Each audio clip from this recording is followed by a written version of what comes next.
नमस्कार मित्रों, मैं अर्जुन सैनी अपने YouTube चैनल पर आपका फिर से हार्दिक स्वागत करता हूं। आज हम पढ़ने वाले हैं क्रिया। मेरा पहला वीडियो जो क्रिया का था वह कर्म के आधार पर था, जो मैंने पहले बता दिया है। तो इस वीडियो को देखने से पहले क्रिया का भाग फर्स्ट देखना बहुत ज़रूरी है। उसके बाद ही क्रिया 2 का अध्ययन करें, अन्यथा समझ में नहीं आएगा। तो हम बात करते हैं आज क्रिया जो कि रचना के आधार पर है। उससे पहले मैं पूर्व ज्ञान के आधार पर बता दूं कि कार्य करने का बोध होता है, वहां पर क्रिया होती है। और क्रिया को कर्म के आधार पर 2 भागों में बांटा गया है। एक होती है सकर्मक क्रिया और एक होती है अकर्मक क्रिया। आज हम रचना के आधार पर क्रिया पढ़ने वाले हैं और रचना के आधार पर जो मुख्य क्रियाएं हैं उनकी बात करेंगे। सबसे पहले जो क्रिया है वह है सामान्य क्रिया। सामान्य या इसको सरल क्रिया भी कहते हैं। जब वाक्य में एक ही क्रिया हो, जब वाक्य में एक ही क्रिया हो वह सामान्य क्रिया होती है। जैसे मैंने आज खाना खाया। खाना खाया, ये खाना है, इसमें एक ही कर्म है, एक ही क्रिया है, दिख रही है आपको। लिखा, एक ही क्रिया है, एक ही कर्म है, एक ही कर्ता है। तो यहाँ पर मुख्य तौर पर जब वाक्य में एक ही क्रिया होती है, देखा आपने, खाया और लिखना, एक ही क्रिया है, तो यहाँ पर सामान्य क्रिया हो जाएगी। बात करते हैं हम संयुक्त क्रिया की। संयुक्त का मतलब होता है मिलना। जब 2 या 2 से अधिक चीजें मिल जाती है उसे संयुक्त कहते हैं। उसी तरह वाक्य में 2 या 2 से अधिक क्रियाओं के योग से अगर कोई क्रिया बनती है तो उसे क्या बोलते हैं? संयुक्त क्रिया होती है। 2 या 2 से अधिक क्रियाओं के योग से अगर कोई क्रिया बनती है तो उसे संयुक्त क्रिया कहते हैं। आगे चलते हैं अपन कि जैसे उदाहरण के माध्यम से देखते हैं। पहला उदाहरण है हमारा, गाड़ी चल दी। गाड़ी चल दी। देखो यहाँ पर 2 क्रियाएं, एक तो हो गई चलना और एक हो गई देना। चलना और देना। अब आप एक क्रिया से वाक्य नहीं बना सकते, ये संयुक्त क्रिया से वाक्य बनेगा। गाड़ी चल कोई वाक्य नहीं हुआ, जबकि गाड़ी चल दी पूर्ण वाक्य हो गया। इसी तरह बच्चों ने किताबें खरीदना एक क्रिया हो गई और लेना दूसरी क्रिया हो गई। यहां तक वाक्य कंप्लीट नहीं होता, दोनों क्रियाओं के संयोग से ही पूरी वाक्य होगा। मैंने फिल्म देखना एक क्रिया हो गई, लेना दूसरी क्रिया हो गई। अर्थात 2 क्रियाएं प्रत्येक वाक्य में है और 2 क्रियाओं के योग से एक संयुक्त क्रिया बन गई है, उसे क्या बोलते हैं? संयुक्त क्रिया। गाड़ी चल दी। जो कहने का मतलब यह है, मुख्य क्रिया है यहाँ पे चलना, यहाँ पर मुख्य क्रिया है खरीदना, यहाँ पे मुख्य क्रिया है देखना। सहायक क्रिया क्या है? देना, लेना, लेना। ये सहायक क्रियाएं या रंजक क्रियाएं कहलाती है, जिनके आधार पर मुख्य क्रिया से मिलकर ये पूर्ण क्रिया का बोध कराती है। गाड़ी चल दी। अगले उदाहरण में देखो, बच्चों ने किताबें खरीद ली, मैंने फिल्म देख ली। यहाँ पर 2 क्रियाएं आपको सभी को नजर आ रही होगी, तो इसे कहते हैं संयुक्त क्रिया। अगली बात करते हैं हम नाम धातु क्रिया। नाम धातु, देखो नाम से ही पता चल रहा है कि इसमें धातु शब्द लगा हुआ है, ठीक है। तो इसकी परिभाषा क्या होगी? मूल धातुओं को छोड़कर संज्ञा, सर्वनाम, विशेषण शब्दों में प्रत्यय लगकर बनने वाली क्रियाओं को क्या कहते हैं? नाम धातु क्रिया कहते हैं। संज्ञा, सर्वनाम या विशेषण, इन क्रियाओं के अंत में या तो ना आएगा या आएगा, ये इसकी मुख्यतः पहचान होती है। लगभग इस पहचान को आप ध्यान रखें। ऐसा नहीं है कि 100% ही यही होगा, बाकी एक पहचान के तौर पर बता सकता हूं मैं। जैसे अपना प्लस या ना, हाथ प्लस हथियाना, शर्म प्लस आना, हथिया शर्माया। ये क्रियाएं हैं नाम धातु। आ प्रत्यय लगा हुआ है, लास्ट में देखें कि सभी के आ प्रत्यय लगा हुआ है। आ प्रत्यय इसकी पहचान है। देखो ये वाक्य हैं मुख्य तौर पर हमारे सामने 3 वाक्य, जिनके आधार पर हम नाम धातु क्रिया को समझने की कोशिश करेंगे। अब नाम धातु क्रिया को समझने के लिए हमें पहली चीज तो हमें पता होनी चाहिए कि संज्ञा, सर्वनाम और विशेषण क्या होते हैं। जैसे मैं 3 शब्द लिख रहा हूं यहाँ पे, जिनमें से हम देखते हैं। एक शब्द है अपना। अपना क्या है? सर्वनाम है। क्या है?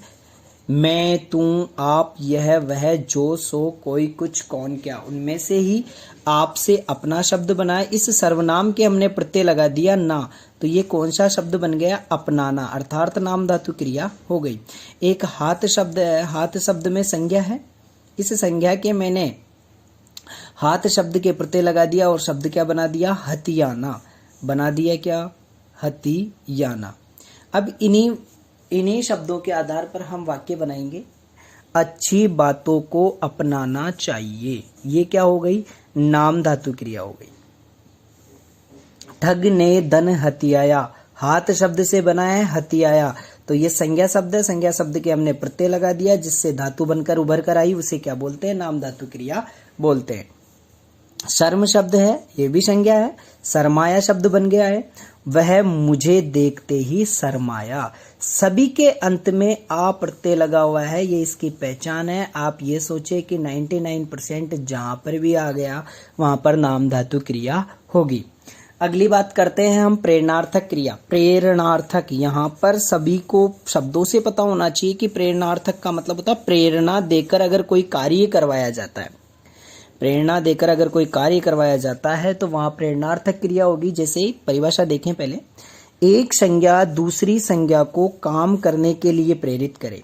अर्थात सीधी सरल भाषा में समझें कि एक व्यक्ति के द्वारा दूसरे व्यक्ति को ही काम करवाया जाए, या एक व्यक्ति अपनी प्रेरणा देकर दूसरे व्यक्ति से अगर काम करवाता है तो वहां पर प्रेरणार्थक क्रिया होती है। ठीक है, खुद काम नहीं कर करके, कहने का मतलब है कि कर्ता स्वयं कार्य न करके दूसरों से कार्य करवाता है, वहां प्रेरणार्थक क्रिया होती है। कर्ता स्वयं कार्य नहीं करेगा, जैसे यहाँ पर करता है मालिक, यहाँ पर है अध्यापक, ये दूसरों से कार्य करवाएंगे। जैसे मालिक नौकर से पानी मंगवाता है, यहाँ पे कार्य कौन कर रहा है, नौकर कर रहा है। अर्थात स्वयं कार्य न करके दूसरों से कार्य करवाता है, उसे क्या बोलते हैं, प्रेरणार्थक क्रिया कहते हैं। जैसे यहाँ पर कर्ता कौन है, अध्यापक, तो मैंने परिभाषा में बोला कि कर्ता स्वयं कार्य न करवाकर दूसरे से कार्य करवाता है। अध्यापक छात्र से पुस्तक पढ़वाता है, तो कहने का मतलब यहाँ पे कौन कार्य कर रहा है, अध्यापक कार्य न करके छात्र कार्य कर रहे हैं। ठीक है, तो ये प्रेरणार्थक क्रिया हमारे सामने आ गई है। यहाँ तक सभी को समझ में आ गया होगा। आगे बात करते हैं हम रचना के आधार पर जो क्रिया है उसमें एक और मुख्य क्रिया जिसका नाम है पूर्वकालिक क्रिया। देखो, पूर्वकालिक शब्द यहाँ पर हमारे सामने लिखा हुआ है। पूर्व का मतलब होता है पहले, पूर्व का मतलब क्या होता है, पहले, और काल का मतलब होता है समय। अर्थात जो क्रिया पहले समाप्त हो गई हो और तुरंत दूसरी क्रिया उसके बाद ही समय, मतलब सीधी सी बात है कि पूर्व एक क्रिया पहले ही समाप्त होकर उसके बाद तुरंत दूसरी क्रिया शुरू हो जाती है, वह पूर्वकालिक क्रिया कहते हैं। पहले समाप्त होने के बाद तुरंत दूसरी क्रिया शुरू होगी, वहां पे पूर्वकालिक क्रिया होती है। इस पूर्वकालिक क्रिया की एक पहचान है कि इसमें वाक्य के बीच में कर शब्द आता है। इसमें वाक्य के बीच में क्या शब्द आता है, कर शब्द आता है, उसे पूर्वकालिक क्रिया कहते हैं। उदाहरण से देखते हैं, जब वाक्य में दो क्रियाएं हो तथा उनमें से एक क्रिया पहले ही संपन्न हो गई हो और तुरंत दूसरी क्रिया प्रारंभ हो, अर्थात एक क्रिया समाप्त होते ही दूसरी क्रिया प्रारंभ हो जाती है, वहां पर पूर्वकालिक क्रिया होती है। जैसे हम देखते हैं, बालक पढ़कर सो गया। बालक, सबसे पहले तो मैंने पहचान बताई थी कि इस वाक्य के बीच में क्या आएगा, कर शब्द आएगा। वाक्य के बीच में क्या आएगा, कर शब्द आएगा। अब देखो आप इसको, बालक पढ़कर सो गया। बालक पढ़कर, पहले कौन सी क्रिया कर रहा था, पढ़ना, अब क्या क्रिया कर रहा है, सोने की क्रिया। तो कहने का मतलब पढ़ना तो समाप्त हो गया है, पढ़कर मतलब पढ़ चुका है, अब कौन सी क्रिया कर रहा है, सोने की क्रिया कर रहा है। वह नहाकर, कहने का मतलब नहा चुका है, अब क्या करेगा, खेलने गया, अब खेलने गया है। अगला वाक्य देखें, बच्चे पढ़कर घर गए। बच्चे पढ़कर घर गए, कहने का मतलब क्या है, पढ़ना पहले क्रिया थी, जब पढ़ ली है उसके बाद दूसरा कार्य कर रहे हैं, कौन सी, घर जाने की। अर्थात एक क्रिया समाप्त हुई और दूसरी क्रिया शुरू हो जाती है तो आपको वहां पर पूर्वकालिक क्रिया करनी है। यहां तक लगभग आपको समझ में आ गया। और रचना के आधार पर जो हमारी क्रियाएं थी वह लगभग समाप्त हो चुकी है। मुख्य क्रियाएं मैंने समझा दी है। आप क्रिया को अगर पढ़ें तो भाग 1 और भाग 2 दोनों देखें ताकि आपको महत्वपूर्ण जानकारियां मिल सके और अच्छे से समझ में आ सके। धन्यवाद।